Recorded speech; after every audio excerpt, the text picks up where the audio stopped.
C'est pas souvent qu'on a des trieurs canadiens d'une qualité aussi incroyable et qui traversent un peu les frontières. Donc franchement, rien que pour ça, je pense que c'est un point en plus pour aller voir le film si le film est encore disponible dans votre cinéma, dans votre région. Je suis choqué de ce que j'ai vu les gars avec les chambres rouges. C'est un film que j'attendais pas mal en vrai parce qu'il était dans pas mal de films l'année dernière, dans les top films 2023. Parce que dans pas mal de pays, il est sorti déjà l'année dernière.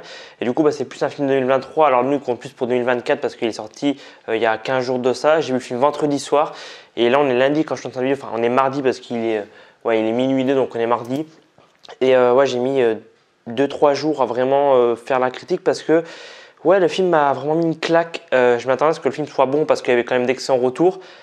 Mais je ne m'attendais pas à ce que le film soit comme ça parce que j'avais eu aucun trailer, j'avais juste vu l'affiche. Et quand j'ai vu le film, j'étais en mode ah ouais, en fait, c'est vraiment.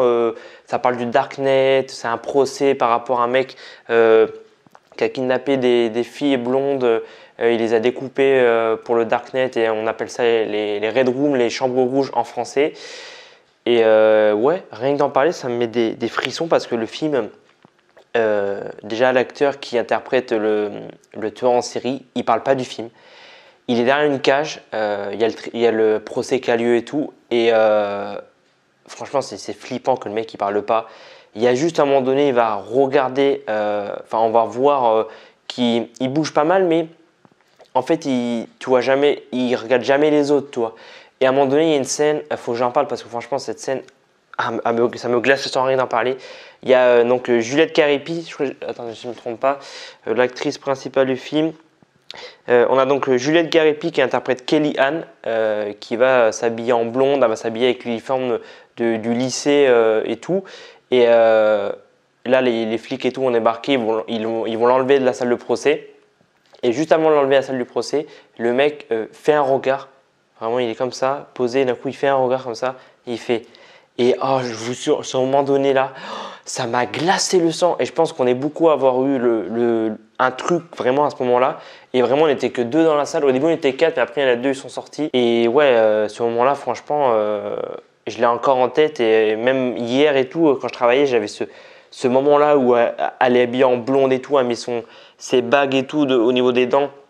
Et que le mec, il la regarde dans la globalité, le film il est incroyable. Moi, j'ai mis 5 sur 5 parce que ça faisait hyper longtemps qu'un film m'avait pas autant mis mal à l'aise, mais aussi mal dans le sens où ça parle du Darknet, donc tu vois des trucs, tu es en mode ah ouais, en fait, ça fait peur, toi, vraiment l'ambiance dans la salle, on n'était que 2, mais à un moment donné, j'étais en mode j'étais en train de flipper, je vous jure, c'était trop bizarre l'ambiance. Je sais pas si vous avez ressenti ça quand vous avez vu le film, si vous l'avez vu au cinéma ou en streaming, mais dans la salle, vraiment, j'étais flippé en mode limite, j'avais l'impression que quelqu'un était derrière moi et tout. Enfin, vraiment, c'était hyper flippant. Franchement, je dirais les 15 dernières minutes, la partie de poker à la fin. Non, franchement, les gars, allez voir les Chambres Rouges, Red Room en version originale. Il est clairement dans le top 10 des meilleurs films pour moi de 2024 pour l'instant. Et je pense que pour l'instant, je l'ai mis 2e dans mon top 2024. Pour l'instant, le premier, c'est Pauvre Créature, Porzing.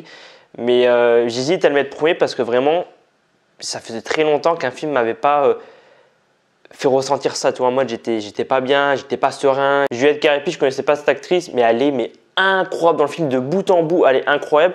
Ensuite, attendez, parce que du coup j'ai la fiche Letterboxd. On a Laurie Bambin qui interprète Clémentine. Clémentine, j'ai bien aimé le personnage dans l'ensemble, mais c'est vrai que par moments elle était un peu chiante. Elle était là un peu. T'étais en mode ferme ta gueule en fait.